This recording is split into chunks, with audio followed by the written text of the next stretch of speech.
এখন কিছু কিছু ভুল করি কোরবানির ক্ষেত্রে আমরা, যে আমার উপরও ওয়াজিব নয়, আমার ভাইয়ের উপরও ওয়াজিব নয়, তা আমরা দুজনে কোরবানি দিতে চাই কিন্তু টাকা তো নাই, তাইলে এক ভাগে লাগে 20,000 টাকা, তো আমি 10,000, উনি 10,000, তো 10 20,000 দিয়ে এখন বুদ্ধি করছি কি কার নামে দিব, আব্বার নামে দিয়ে দিই।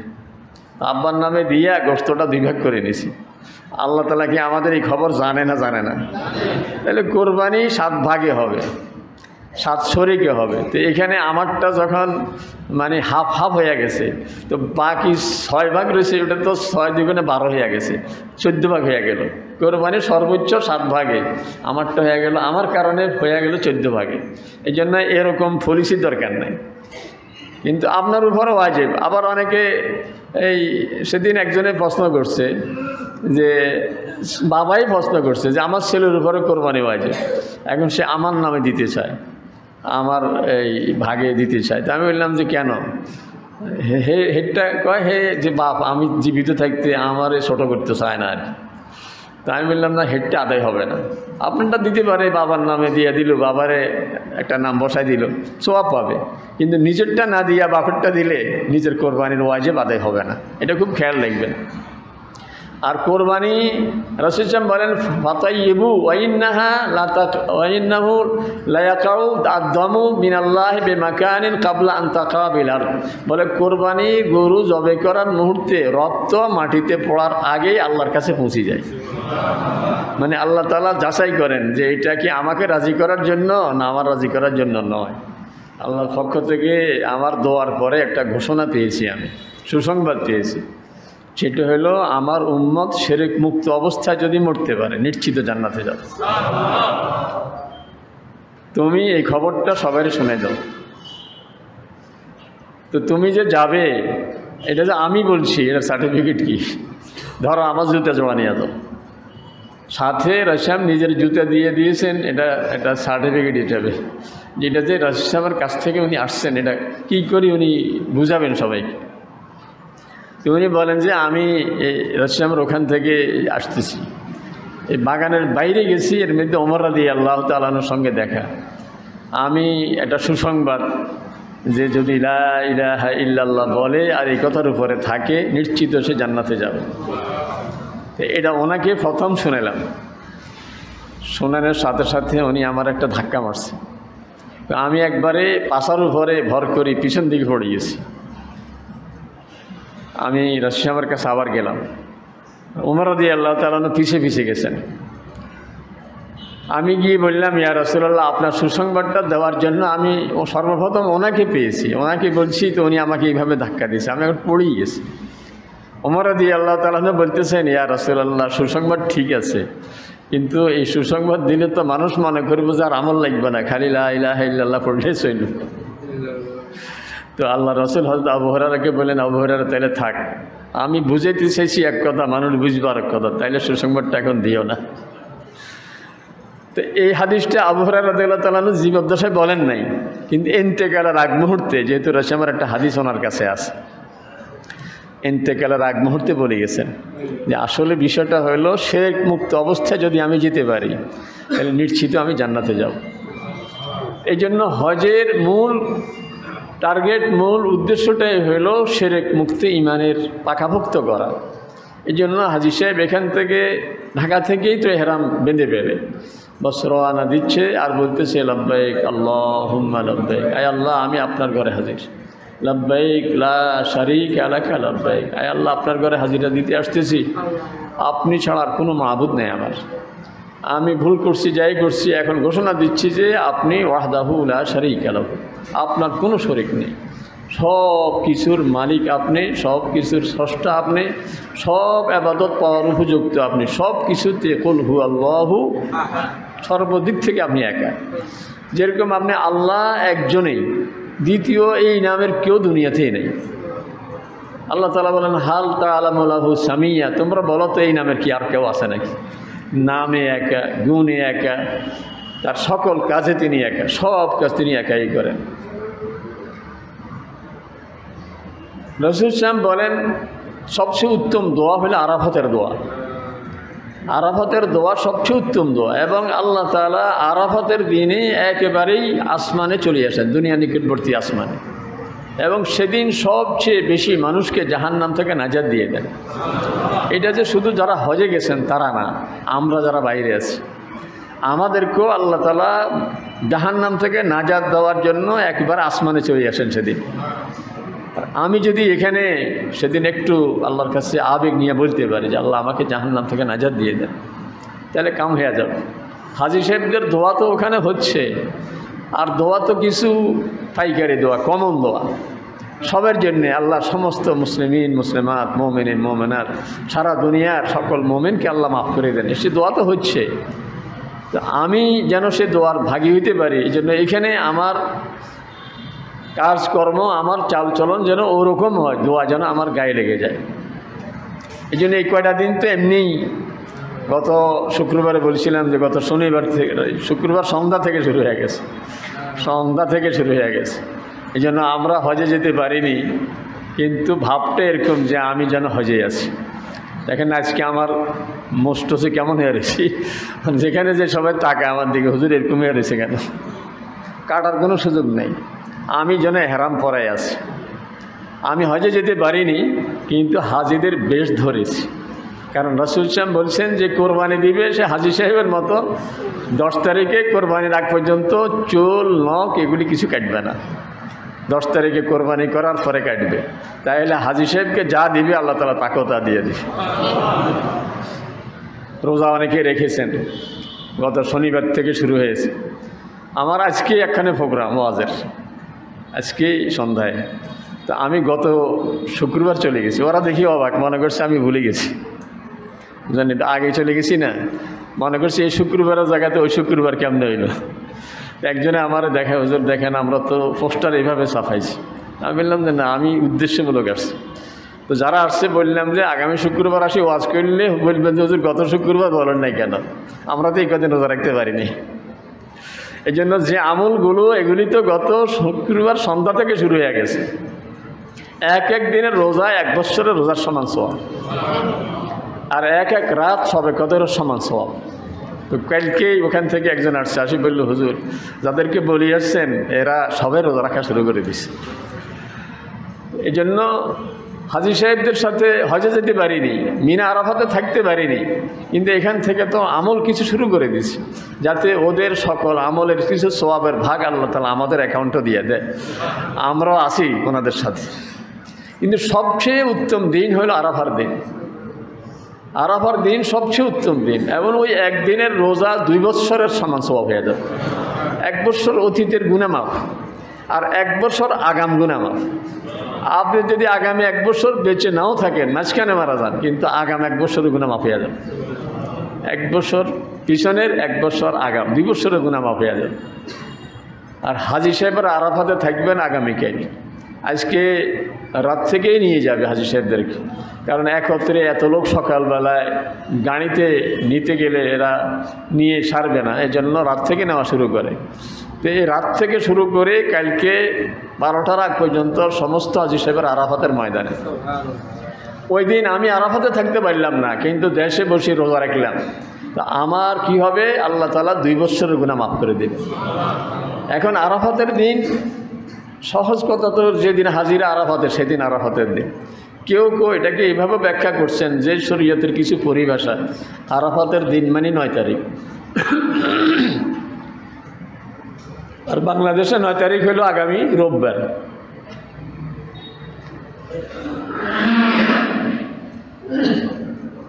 বাংলাদেশে আরাফাতের দিন মানে 9 তারিখ আগামী রোববার। তা আমরা এক কাজ করি, আগামীকালকে রাখবো, রোববারও রাখবো, তাইলে তো আর সওয়াব থেকে বঞ্চিত হবো না। এবার হুজুরাজ ঠেলাঠেলি যাই করুক, আমি কিন্তু সওয়াবের ভাগী, পারবো না ইনশাআল্লাহ।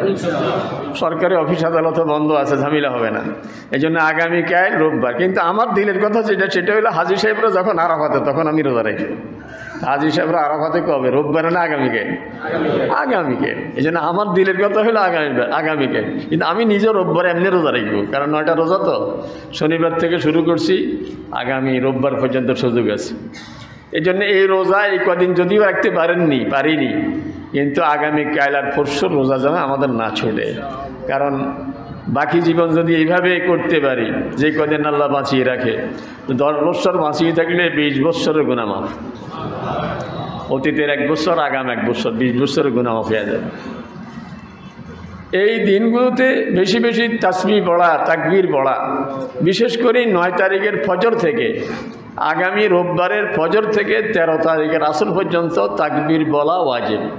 পুরুষরা একটু সরবে, একটু আওয়াজে বলবো, মহিলারাও ঘরের মধ্যে তাকবীর বলবেন, নামাজ পড়ে তাকবীর বলবেন, আল্লাহু আকবার, আল্লাহু আকবার, লা ইলাহা ইল্লাল্লাহু, আল্লাহু আকবার। প্রথমবার হলো আল্লাহু আকবার, এরপরে আল্লাহু আকবার ওয়া লিল্লাহিল হামদ। তাহলে আল্লাহু আকবার, আল্লাহু আকবার, লা ইলাহা ইল্লাল্লাহু, আল্লাহু আকবার, আল্লাহু আকবার ওয়া লিল্লাহিল হামদ। এই তাকবীর একবার বলাই সুন্নাত বা ওয়াজিব। আমরা তো আগ থেকে ছোটোবেলা থেকে দেখি আসছি মসজিদের মধ্যে 3 বার বলে। সবাই সুরে সুরে বলা জরুরি নয়, আপনি আপনার গতিতে বলবেন, একটু আওয়াজ দিয়ে বলবেন। সবাই মিলে বললেও সমস্যা নাই, কিন্তু একবার বললে হয়ে যাবে। আল্লাহু আকবার, আল্লাহু আকবার, লা ইলাহা ইল্লাল্লাহু, আল্লাহু আকবার, আল্লাহু আকবার ওয়া লিল্লাহিল হামদ। জামাতের সাথে পড়লেও, একা পড়লেও, আপনি ঘরে একা নামাজ পড়ছেন, তখন আপনি তাকবীর বলবেন, আল্লাহু আকবার, আল্লাহু আকবার। এই কদিন তাকবীর তো শুধু নামাজে নয়, সাহাবায়ে কেরাম তো আব্দুল্লাহ ইবনে ওমর রাদিয়াল্লাহু তাআলা আনহুমা, উনি তো বাজারে গিয়ে হাঁটি হাঁটি সবাইকে শুনিয়ে শুনে তাকবীর বলতেন। এই কয়দিনে একবারে 1 তারিখ থেকে শুরু করি 9 তারিখের এই 13 তারিখের আসর পর্যন্ত আমলের মধ্যে একটা হইলো তাকবীর বেশি বেশি বলা, এটা চেষ্টা করুন। আরেকটা হইলো রাসূল সাল্লাল্লাহু আলাইহি ওয়াসাল্লাম বলেন যে কোরবানির দিনে কোরবানির চেয়ে উত্তম কোনো আমল নাই। 10 তারিখ, আগামী সোমবার 10 তারিখ, সবচেয়ে উত্তম আমল হলো কোরবানি দেওয়া। রাসূল সাল্লাল্লাহু আলাইহি ওয়াসাল্লাম বলেন, সাহাবায়ে কেরাম জিজ্ঞাসা করছেন যে কোরবানি দিলে আমরা কি পাবো? তো রাসূল সাল্লাল্লাহু আলাইহি ওয়াসাল্লাম বলছেন যে প্রতিটি পশমে তোমাদের এক একটা গুনাহ মাফ হয়ে যাবে। আপনি গরু দিয়ে কোরবানি দিচ্ছেন, ছাগল দিয়ে কোরবানি দিচ্ছেন, পশম যতটা হবে ততটা গুনাহ আপনার জিন্দেগির মাফ হয়ে যাবে। এবং রাসূল সাল্লাল্লাহু আলাইহি ওয়াসাল্লাম বলেন যে এই কোরবানি তোমাদের বাহন হইয়া উঠবে কিয়ামতের ময়দানে, এবং উঠবে যে ইন্নাহু লাতাতি ইয়াউমাল কিয়ামাতি বিআজলাফিহা ওয়া আশআরিহা ফাতাইয়িমু বিহা নাফসা। কাজে কোরবানির পশু কিয়ামতের দিনে আরও মোটা শিং, আরও মোটা পা, আরও বেশি পশম, মানে আরও তরুতাজা হইয়া, আরও বেশি মোটা তাজা হইয়া কিয়ামতের দিনে হাজির হয়ে যাবে। এবং কিয়ামতের দিনে ফাইন্নাহু মাতায়াকুম, আল্লাহ রাসূল সাল্লাল্লাহু আলাইহি ওয়াসাল্লাম বলেন এটা তোমাদের বাহন হবে কিয়ামতের দিনে। কাজেই যাদের উপরে কোরবানির দিন সকালে মানে নেশাব পরিমাণ 52.5 ভরির উপর দাম, ধরেন কমপক্ষে 70,000 টাকা, যার ঘরে 70,000 টাকা ঈদের দিন সকালে আসে, ওনার জন্য কোরবানি দেওয়া ওয়াজিব। আর যার কাছে এত টাকা নাই কিন্তু উনি কোরবানি দিতে চান, তো উনি দিলে সওয়াব পাবেন, কিন্তু না দিলে গুনাহ হবে না। কিন্তু যার কাছে জাকাত পরিমাণ টাকা ঘরে আছে, ওনার জন্য কোরবানি দেওয়াটা হলো ওয়াজিব। এখন কিছু কিছু ভুল করি কোরবানির ক্ষেত্রে আমরা, যে আমার উপরও ওয়াজিব নয়, আমার ভাইয়ের উপরও ওয়াজিব নয়, তা আমরা দুজনে কোরবানি দিতে চাই কিন্তু টাকা তো নাই, তাইলে এক ভাগে লাগে 20,000 টাকা, তো আমি 10,000, উনি 10,000, তো 10 20,000 দিয়ে এখন বুদ্ধি করছি কি কার নামে দিব, আব্বার নামে দিয়ে দিই। আব্বার নামে দিয়ে গোশতটা 2 ভাগ করে নিছি। আল্লাহ তাআলা কি আমাদের এই খবর জানে না? জানে না।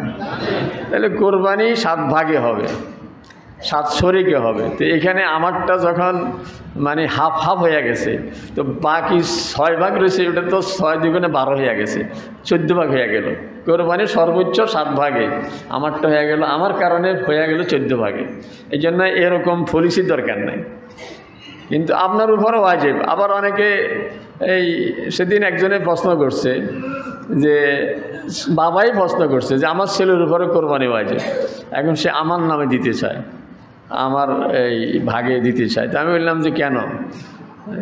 হেডটা কয় হে যে বাপ আমি জীবিত থাকতে আমার ছোটো করতে চায় না আর কি। তা আমি বললাম না, হেডটা আদায় হবে না, আপনারটা দিতে পারে, বাবার নামে দিয়ে দিল, বাবারে একটা নাম বসাই দিল, সওয়াব পাবে, কিন্তু নিজেরটা না দিয়া বাপেরটা দিলে নিজের কোরবানির ওয়াজিব আদায় হবে না। এটা খুব খেয়াল রাখবেন। আর কোরবানি রাসূল সাল্লাল্লাহু বলেন ফাতাইয়িবু ওয়াইন্নাহু লা ইয়াকাউ আদ-দামু মিনাল্লাহি বিমাকানিন ক্বাবলা আন তাকাবিল আরদ। বলে কোরবানি গরু জবে করার মুহূর্তে রক্ত মাটিতে পড়ার আগেই আল্লাহর কাছে পৌঁছে যায়। মানে আল্লাহ তাআলা যাচাই করেন যে এটা কি আমাকে রাজি করার জন্য না আমার রাজি করার জন্য নয়। তো আল্লাহ রাসূল সাল্লাল্লাহু বলেন ফাতাইয়িবু বিহা আনফুসাকুম, তুমি যে কোরবানি দিবে নিজের মনটাকে খাঁটি করো যে আমি কোরবানি দিচ্ছি একমাত্র আল্লাহ তাআলাকে রাজি করার জন্য। কোরবানির মূল টার্গেটটা কি? এই যে হাজী সাহেবরা কোরবানি দিচ্ছে মিনাতে, আর আমরা দেশে কোরবানি দিচ্ছি, ওনারা হজ করে কোরবানি দিচ্ছে, আর আমরা হজ ছাড়াই কোরবানি দিচ্ছি। আমি প্রতি বছর এই কথাগুলি বলে থাকি, স্মরণ করে দেওয়ার জন্য আবারও বলি। মানে হাজী সাহেবরা দেশ থেকে ঢাকা থেকেই রওনা দিয়েছেন লব্বাইক আল্লাহুম্মা লব্বাইক বলতে বলতে মক্কা শরীফ গেছেন, বাইতুল্লাহ শরীফ তোয়াফ করছেন, খুব কাঁদছেন, সাফা মারওয়া সাড়ি করছেন, খুব কেঁদেছেন। কিন্তু আল্লাহ তাআলার পক্ষ থেকে যেন বলা হচ্ছে যে তুমি কাঁদতেছ, এত গুনাহ করি এখন আসছো আমার কাছে, এই 50 বছর গুনাহই করছো, এমন কোন গুনাহ যেটা তুমি করনি, এখন আমার কাছে কাঁদছো। তো হাজী সাহেব দোয়া কবুল হয়েছে কি হয় নাই, এই জন্য মিনাত থেকে আরাফায় চলে যায়। আজকে মিনাতে আছে, আগামীকাল আরাফাতে। কারণ আরাফাতে এমন এক জায়গা যেখানে আব্বা আম্মা দুইজনে জাবালে রহমতের এখানে রব্বানা যালামনা আনফুসানা ওয়া ইল্লাম তাগফির লানা ওয়া তারহামনা লানাকুনান্না মিনাল খাসিরিন, এই দোয়া করেছিলেন আরাফাতে। আর আল্লাহ তাআলা বলেন ফাতালাক্কা আদামু মির রাব্বিহি কালিমাতিন ফাতাবা আলাইহি, এই দোয়াটাও আদম আলাইহিস সালামকে আমি শিখিয়ে দিয়েছি, তবে সরাসরি ওহির মাধ্যমে নয়, আমি ওনার দিলে দিয়ে দিয়েছি যে এইভাবে দোয়া করেন। দোয়া করছে যখন সাথে সাথে আমি তওবা কবুল করে নিয়েছি। এই জন্য হাজী সাহেব আরাফাতের ময়দানে গিয়ে যখন রব্বানা যালামনা বলে, দেশের রব্বানা যালামনা আর আরাফাতের ময়দানের রব্বানা যালামনা একরকম হয় না। কারণ আরাফাতের ময়দানে যখন রব্বানা যালামনা বলে যে আবেগ সৃষ্টি হয়, দেশে ওই আবেগ আসে না।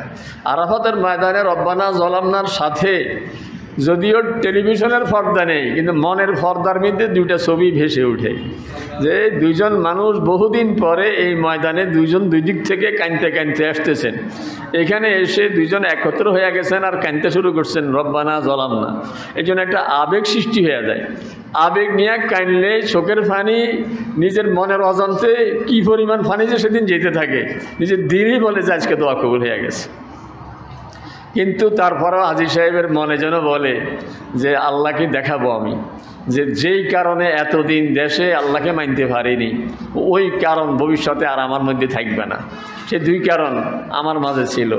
এক কারণ হইল আমি শয়তানকে মেনে চলছি, আল্লাহ বলছে একরকম, শয়তানে বলছে। ফজরের আজান দিচ্ছে, কে যেন আমাকে বলছে রে মসজিদে যা, নামাজ পড়, তোর জন্য ভালো হবে। কিন্তু কে যেন বলতেছে যে হুজুরের কাম নাই, বেশি আগে আজান দেয়, আর একটু ঘুমা, আর ঘুমাইলে একটু ঘুমে আমার 9টা বাজে যায়, বুঝেন নাই? এই যে শয়তানে আমাকে বহু ধোঁকা দিয়েছে। এই জন্য আল্লাহকে আজকে দেখাই দিব যে আল্লাহ শয়তানকে আর মানব না। আমি আজানের আওয়াজ শোনার সাথে সাথে লাফ দিয়ে উঠে যাবো, কোনো কথা নাই। যেটা হালাল সেটা খাবো, যেটা হারাম আমি ছুঁইব না, ধরব না।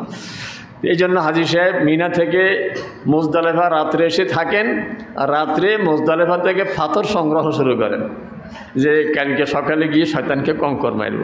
এইখানে ওই যে আমাদের লক্ষ্মীপুরে মাঝে মধ্যে মিছিল হয়, অমুকের কুশুপুত্তলিকা দাহ, খেট্টের দিয়া, খড় দিয়া, ন্যাকলা দিয়া, কাপড় দিয়ে একটা মূর্তি বানায়া এরপরে এক জায়গায় নিয়ে তারা ফোড়া দেয়।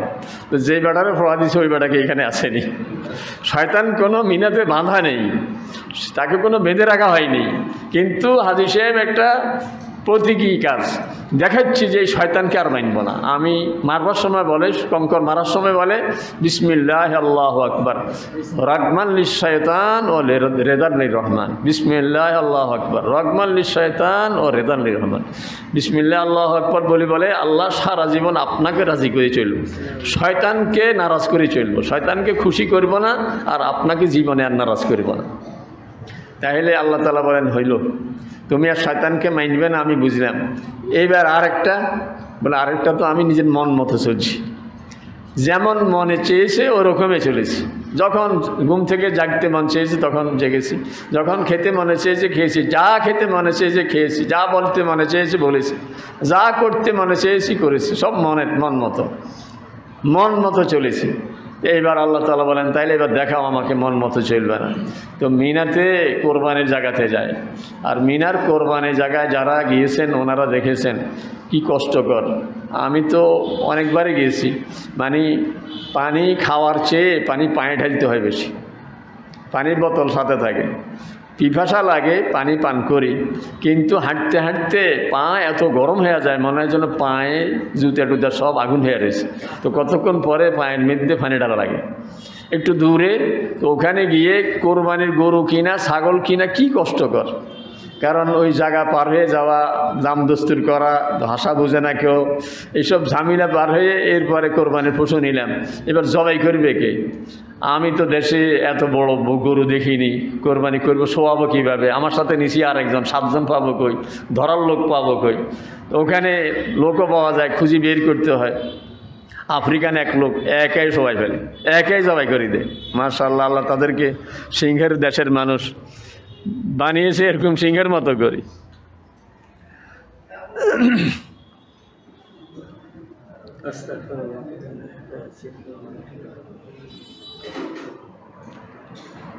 এখন কোরবানি হয়ে গেল, এই যে 7 শরীকে কোরবানি দিলেন, 5000 রিয়াল দিয়ে কিনলেন। 5000 রিয়াল মানে কত? 1000 রিয়াল মানে 30,000, তো 5000 রিয়াল মানে 1.5 লাখ। 1.5 লাখ টাকা কোরবানি দিলেন, এক টুকরা গোস্ত আনতে পারেননি, কারণ আপনার শরীরের যে অবস্থা, আপনার জান বাঁচায় আসা এত মুশকিল। আর কোরবানি গোস্ত এনে ব্যয় করবেন কি? আপনার মিনার তাবুতে আপনাকে তো পাখাইতে দেবে না, আপনাকে সাথে চুলাও নিতে দেয় নাই, তো এসব রাখি আসছেন। সেদিন কোরবানির মূল জিনিসটা বুঝে আসবে যে কোরবানি তো গোস্ত খাওয়ার জন্য না। তো মিনাতে তো এত 1.5 লাখ টাকার গরু কোরবানি দিলাম, এক টুকরাও পাইনি, তো কোরবানিটা কি? কোরবানি তো গরু কোরবানি নয়, গরুর গরুত্ব, গরুর পশুত্বের কোরবানি। আমার ভিতরে তো পশুত্বের ভাব আছে, আমি তো আমার মন মতো চলেছি বহুত, যাতে আল্লাহ তাআলাকে দেখাই দিচ্ছি যে আল্লাহ আর মন মতো চলবো না, বাকি জীবন আপনার মর্জি মতো চলব। তো ওখানে যেরকম কোরবানির উদ্দেশ্য, দেশও কোরবানির উদ্দেশ্য এইটাই, আসলে গোস্ত খাওয়ার জন্য কোরবানি নয়। এই গরুর অপরাধটা কি, ছাগলের অপরাধটা কি যে তাকে আমি জবাই করে দিচ্ছি? গরু ছাগল জবাই করতেছি আর ভিতরে ভিতরে আমি আমার পশুত্বকে কোরবানি করতেছি। আল্লাহ, আমার তো গরুর স্বভাব, গরু ঘুম থেকে উঠে সকালবেলায় ঘাস দেখলে নয় উঠে না, অথবা তার পায়খানা পেশাবের দরকার হলে গরু দাঁড়ায় তো পায়খানা পেশাব করে, নয়তো উঠে না।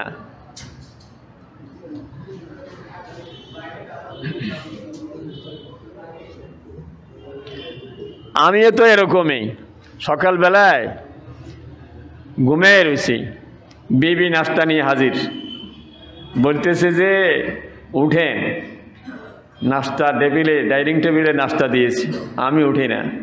এরপর আসি বলতেছে যে চা ঠান্ডা হয়ে যেতেছে। তো এবার না উঠি পারি না, কারণ চাটা তো ঠান্ডা খাওয়া যাবে না, গরম গরম খাওয়া দরকার, কিছু শখও আছে। তাহলে আমি গরু যেরকম ঘাস দেখলে উঠে, আমি তো নাস্তা দেখি না উঠছি, আমার উঠাতে তো গরু মার্কা হয়েছে। মাঝে মধ্যে বিবি আসছেন আমাকে ঘুম থেকে উঠাইতে, উঠি দেখেছে মাশাআল্লাহ আজকে উনি উঠানোর আগে আমি উঠে গেছি। ভাবছে যে কিরে এত ভালো হয়ে গেলো কেমনে, আমাকে খুঁজতেছে, দেখে যে আমার স্যান্ডেলটা ওয়াশরুমের বাইরে, তো বুঝছে যে ওনার একটু চাপ পড়ছে, পায়খানা পেশাবের জরুরতে উনি উঠছে। তাইলে আমি তো আমার গরুর মতো, যেটা পায়খানা পেশাবের জরুরতে উঠে না, শোয়ার থেকে উঠে না, কিন্তু আমার তো উঠা দরকার ছিল, মসজিদের আজানের সাথে সাথে উঠে যাওয়া উচিত ছিল। এই জন্য আমি কোরবানি করি, দেখাচ্ছি আল্লাহ তাআলাকে যে আল্লাহ পশুর মতো চলা আর চলবো না, আমি মানুষের মতো চলা চলবো, আমি একজন মুমিনের মতো চলা চলবো, আমি মুহাম্মদুর রাসূলুল্লাহ সাল্লাল্লাহু আলাইহি ওয়াসাল্লামের উম্মতের চলার মতো চলা চলবো। এই জন্য কোরবানির উদ্দেশ্য ঠিক করে নেই। কোরবানি আল্লাহ তাআলা বলেন, লা ইয়ানালাল্লাহু লুহুমুহা ওয়ালা দিমাউহা ওয়ালাকিন ইয়ানালুহুত তাকওয়া মিনকুম। কোরবানির গোশত, কোরবানির রক্ত এগুলি কোনো আল্লাহর কাছে যায় না। কোরবানির গোশত তো তোমরাই খাও, রক্ত তো এই জমিনেই পড়ে থাকে, কিন্তু আল্লাহ তাআলা তোমাদের দিল দেখেন, তুমি কোন উদ্দেশ্যে কোরবানি করেছো। আমাদের কোরবানির একমাত্র উদ্দেশ্য যেন হয়, কুল ইন্না সলাতি ওয়া নুসুকি ওয়া মাহইয়ায়া ওয়া মামাতি লিল্লাহি রাব্বিল আলামিন লা শারীকা লাহু। আমার সকল ইবাদত হবে একমাত্র আল্লাহ তাআলাকে রাজি করার জন্য। তাইলে কোরবানির এখনও সামনে সময় আছে। গরু কিনেছি বা কিনবো, ছাগল কিনেছি বা কিনবো, উদ্দেশ্য ঠিক করি নেই। উদ্দেশ্য হবে একমাত্র আল্লাহ তাআলাকে রাজি করার জন্য আমি কোরবানি দেব। আর কোরবানি দেওয়ার মুহূর্তে গরুর গলায় ছুরি দিয়ে মনে মনে ভাববো যে আমি আমার নফসের গলায় ছুরি দিয়ে দিয়েছি, আমি আর মন মতো চলবো না। কাজে কোরবানির পর থেকে আমার চাল চলন এটা যেন একটু ব্যতিক্রম হয়ে যায়, ধরন যেন পাল্টিয়ে যায়, যে আমি এখন আগের মতো আর মন মতো চলি না। কথা বলতেও হুঁশিয়ার, চলতেও হুঁশিয়ার, ঘুম থেকে ওঠার ক্ষেত্রেও হুঁশিয়ার, ঘুম যাওয়ার ব্যাপারও হুঁশিয়ার। আমি যখন তখন ঘুমাই না, আমার ঘুমারও নিয়ম থাকিবে। রাসূল সাল্লাল্লাহু আলাইহি ওয়াসাল্লাম এশার পরে গল্প গুজব পছন্দ করতেন না। কারণ যে লোক এশার পরে গল্প করে, আপনি এশা পরে ঘরে ফিরতে ফিরতে তো 9টা বাজে। আর সবচেয়ে ভালো হলো এশার আগে খেয়ে নেওয়া। ডাক্তার সাহেবদের সাথে পরামর্শ করবেন, দেখবেন এটাই বলবে যে এশার আগে খেয়ে নেবেন। আমি 2020 সনে কোরিয়ায় ছিলাম 10 দিনের জন্য, সাউথ কোরিয়ায়। তো ওখানে ঘুরতে যেতাম, 2-1 জায়গা ওরাই নিয়ে যেত। সন্ধ্যার পরে ভাবতাম যে একটু চা খেয়ে নি কোথাও, তো বলতাম যে কোনো একখানে ঢুকি চা খেয়ে। বললো সন্ধ্যার পরে কোনো হোটেল খোলা নাই, পুরা কোরিয়া সন্ধ্যার পরে কোনো হোটেল খোলা নাই। ওই দেশের মানুষ সন্ধ্যার পরে খায় না। ওদের কাছে, ওদের দেশে মুসলিম নাই, ইসলাম আছে। মুসলিম নাই, ইসলাম আছে। ওরা ইসলামের নিয়ম কানুনগুলি ওরা খুঁজি, কারণ ওরা জানে যে আল্লাহ রাসূল যা শিখিয়েছেন ওইটাই মানুষের জন্য কল্যাণকর। আমি অবাক হয়ে গেছি, কিরে এটা তো ইসলামের নিয়মে না। সন্ধ্যার পর ওরা খাবে না, সন্ধ্যার আগে খাওয়া শেষ। এই জন্য আমরা তো এশার পরে খাইতে খাইতে রাত 12টা বাজে, গল্প করতে করতে 2টা বাজে। আর ফজর জামাত পাবো কীভাবে? নামাজও তো পাবো না। এই জন্য শোয়ার ক্ষেত্রেও আমি নিজের মন মতো আর শোব না, আমি যথাসম্ভব তাড়াতাড়ি শুয়ে পড়ব। আবার নিয়ত করে শুব যে রাত্রে তাহাজ্জুদ পড়ব।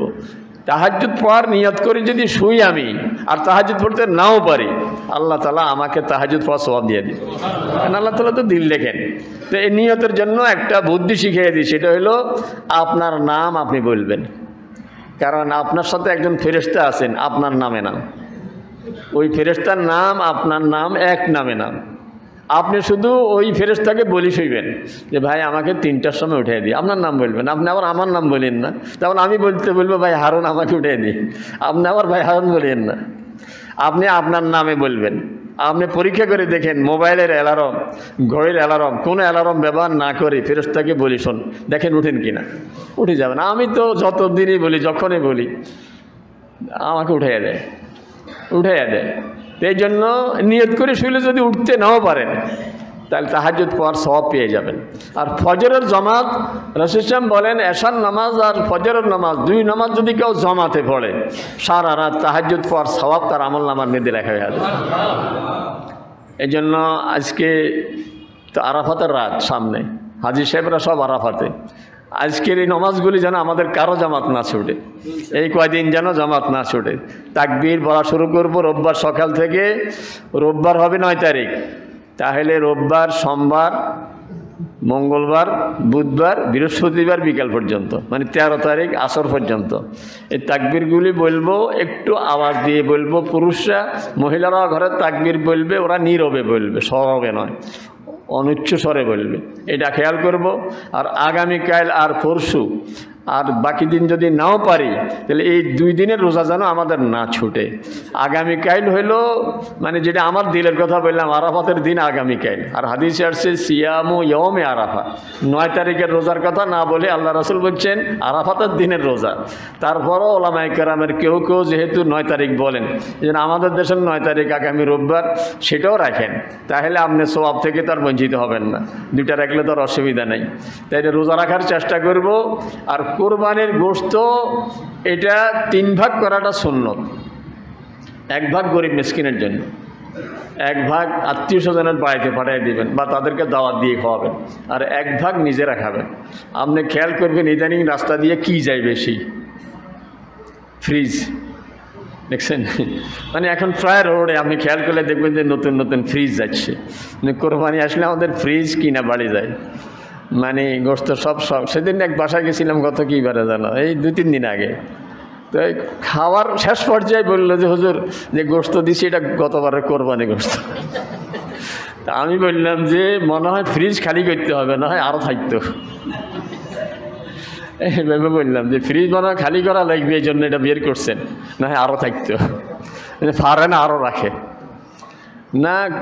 আপনি ডাক্তার সাহেবদেরকে জিজ্ঞেস করেন আর কি, গোস্তের একটা শক্তি আছে না, গোস্তের এই প্রাণ কতদিন থাকে? আপনার এই যে রক্ত দেয়, আপনার রক্ত বের করলে কদিনের রক্তটা জমা থাকবে? এইটা সারা জীবন। এটা ওই যে তাবলিগওয়ালাদের 3 ছিল 4 মাস, 4 মাস পরে রক্তের শক্তিটা মরে যাবে, গোস্তের শক্তিটাও মরে যাবে। এই গোস্ত খাবেন আর কি, আপনি লাভ হবে না। তাহলে এতদিন কেন রাখবো আমি? আর আমরা তো সারা বছরেই খাই, কিন্তু গরিব বেচারারা এই গোস্ত খেতে পায় না। এই জন্য নিজের আশপাশে যারা কোরবানি দিতে পারে না, কিছু লোক আছে হেঁটে হেঁটে গোস্ত উসুল করে, আদায় করে, বা কি বলে এই খুঁজতে থাকে, এরা পায়। কিন্তু কিছু লোক আছে আপনার বাসার পাশে, এই লোক কোরবানি দেওয়ার মতো সামর্থ্য নেই, কিন্তু সে তো কারোর বলতেও পারে না।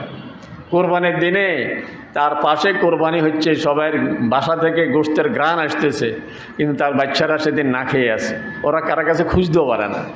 এই জন্য খুঁজে খুঁজে নিজের আশপাশের বাসায় যারা আছে ওদের কাছে একটু গোস্ত পাঠিয়ে দিন। ওদেরকে একবারে ভিক্ষুকের মতো এত কম দিবেন না, মানে যাতে একবেলা ওরা সুন্দর করে খেতে পারে, এই পরিমাণে একটু গোস্ত পাঠিয়ে দিন ওদের কাছে। তাহলে 3 ভাগ করে আমরা 1 ভাগ গরিব দুঃখীদেরকে দেব, 1 ভাগ আত্মীয় স্বজন, বিশেষ করে আত্মীয় স্বজনের মধ্যে যদি এমন হয় যে আমার আত্মীয় আবার কোরবানি দিতে পারে না, তাহলে তাদের অগ্রাধিকার থাকবে ওদের বাড়িতে। আর 3 ভাগের 1 ভাগ নিজেদের জন্য রেখে দিবেন। আর যদি নিজেটা পুরাটাই বিলি করে দেন তাহলে তো আরও উত্তম হইল। আর কোরবানির চামড়া এটাও গরিব দুঃখীদেরকে দিয়ে দিন। নিজেদের আত্মীয় স্বজন আশপাশের যদি কোনো গরিব থাকে ওদেরকে দিয়ে দিন। এখন এই কয় বছর চামড়ার দাম খুব বেশি এই কম থাকার কারণে মাছওয়ালারাও এখন খোঁজে না। আগে তো বিভিন্ন এতিমখানা টানা চামড়ার জন্য আসতো, এখন আসে না, অনেকে আর উঠেও না, কারণ উঠে বিপদে পড়ে। তারপরেও কোনো মাদ্রাসা যেখানে এতিমখানা আছে আমরা নিয়ত করব মাদ্রাসায় দেই নাই, মাদ্রাসায় হুজুরদেরকে পাঠিয়ে দিচ্ছি, যেহেতু এতিমখানা আছে এতিমদের জন্য, গরিবদের জন্য দিব আমরা। তাহলে নিয়ত হলো মাদ্রাসার জন্য না, মাদ্রাসা কোনো ঘর করার জন্য না, মাদ্রাসার হুজুরদের বেতন দেওয়ার জন্য না। আমরা চামড়াটা দিচ্ছি মাদ্রাসায়, হুজুরা দায়িত্ব নিয়ে আমাদের পক্ষ থেকে গরিব ছাত্রদেরকে দিবে। এই জন্য যেখানে এতিম ছাত্র আছে, গরিব ছাত্র আছে, ওই সমস্ত মাদ্রাসার যদি কেউ আসে ওদের দায়িত্ব দিয়ে দেব, আর না হয় নিজেরা গরিবদেরকে দিয়ে দেব। এই বিষয়টা খুব খেয়াল রাখব। আর কোরবানির যে বিষয়টা ভুল করি আমরা, সেটা হলো যারা গোস্ত কাটে, আমরা এদেরকে গোস্ত একটু বাড়াইয়া দিয়ে খেলে যে ওরা তো গোস্ত কুটছে, এই জন্য ওদেরকে গোস্ত দিয়ে দিলাম। আর এই কোরবানি বাবদে কোনো পারিশ্রমিক কোনো টাকা ওদেরকে দেই না, এটা কিন্তু আমাদের কোরবানি সম্পূর্ণ নষ্ট হয়ে যাবে। পারিশ্রমিক তাকে ভিন্ন দিয়ে দেই। ঠিক করিনি যে সে সকাল থেকে 4 ঘন্টা 5 ঘন্টা আমার এখানে কাজ করলো, তারা যদি 5 জন হয়, প্রতিজনে সর্বনিম্ন কত না হইলে নয়, যেমন 500 টাকার নিচে আমরা 100 টাকা দিলে কেটে হইল নাকি? তো একটা সর্বনিম্ন হার যেটা কমপক্ষে ওটা, বা একটু কথা বলে নেন ওদের সাথে যে তোমরা কজন আসছো, আমি কিন্তু 500 টাকা বেশি দিব না, জন প্রতি 500 টাকা পাইবা, তোমরা এবার কাজ করো। আর যাওয়ার সময় গোস্ত যেটা দিব এটা আমি ফিসাবিল্লা দিব, গোস্ত কিন্তু পারিশ্রমিক হিসাবে দিব না, ওদেরকে বলি রাখবো। হ্যাঁ, যাওয়ার সময় যেহেতু ওরা গরিব মানুষ, ওরা 10 খানে আর যেতে পারেনি, সব গরিবদেরকে যে পরিমাণ দিয়েছি এদেরকে একটু বাড়াইয়া দিই, কিন্তু টাকাটা আলাদা দিয়ে দিব।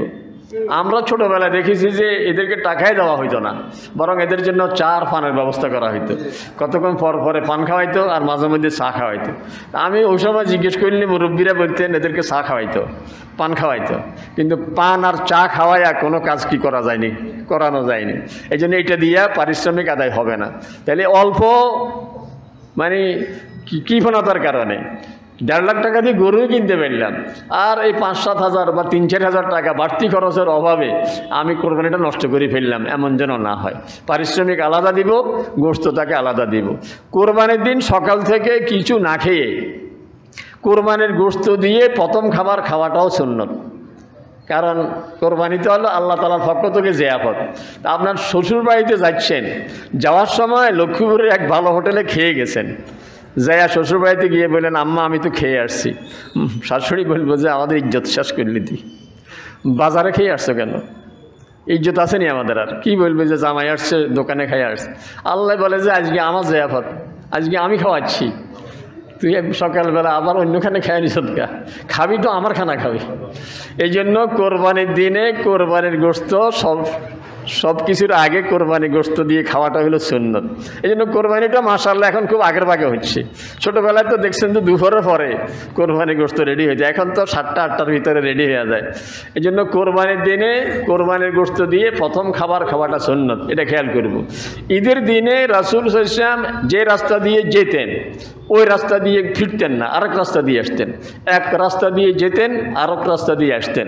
কারণ আমার প্রত্যেকটা আমলের সাক্ষী হয়ে থাকে প্রতিটি মাখলুক, প্রত্যেকটা মাখলুক আমার প্রত্যেকটা আমলের সাক্ষী। আমি যে মসজিদে আসা যাওয়া করি, যে রাস্তা দিয়ে আসা যাওয়া করি, এই রাস্তা কিন্তু সাক্ষী। তা আমি যে ঈদগাহে যাচ্ছি, তাকবীর বলতে বলতে যাচ্ছি, আল্লাহু আকবার আল্লাহু আকবার, রাস্তা সাক্ষী হয়ে আছে। তো যাওয়ার সময় এক রাস্তাকে সাক্ষী করেছি, আসার সময় আরেক রাস্তাকে সাক্ষী করে আসি। আরেকটা হলো এই রাস্তায় কিছু আত্মীয়স্বজন আছে, যাওয়ার সময় ওদের খোঁজখবর নিয়ে যাই, আসার সময় আরেক রাস্তায় আরও কিছু আত্মীয়স্বজন তো আছে, ওদেরও খোঁজখবর নিয়ে আসি। এই জন্য যদি সম্ভব হয়, যদি কারো এমন হয় মসজিদ থেকে আপনার ঘরের রাস্তা একটাই, আপনার ঘুরবেন কেমনি? যাদের রাস্তা ডবল আছে, আরেক বিকল্প রাস্তা আছে, এক রাস্তা দিয়ে যাব আর এক রাস্তা দিয়ে আসবো, এই বিষয়টাগুলি আমরা খেয়াল রাখবো। আল্লাহ তাআলা আমাদের সকলকে আমল করার তৌফিক দান করুন। যারা সুন্নত পড়েননি সুন্নত পড়েনি।